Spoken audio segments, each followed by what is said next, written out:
bibili lang din naman kayo ng upuan, yung ganito ng durable, o tingnan mo, napaka-heavy duty nito guys, pang office chair, gaming chair, o kung saan man yun yung gustong gamitin. Yan heavy duty yan.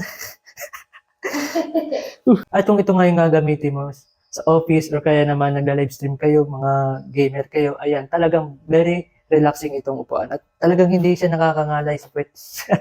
Very comfortable siya. Kung gusto mong halimbawa matulog or mag-take a nap, yan. May special feature pa tong kasama na pwede kang humiga.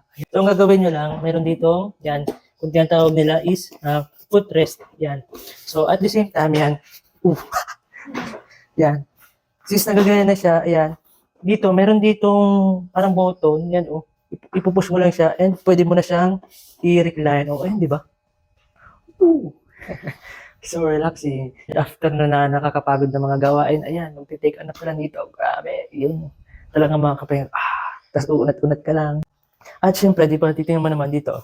Mayroon din siyang kasamang, ayan, may pillow na siyang kasama na 2 pillow. At kung makikita mo naman yung kanyang design, may pagka-leather talaga siya. So may pagka-waterproof din itong ating upuan. Yung price ito, very worth it kapag nag-order kayo. So talagang satisfied kayo. So andito lang yung link. Ayan, mag-check out na kayo.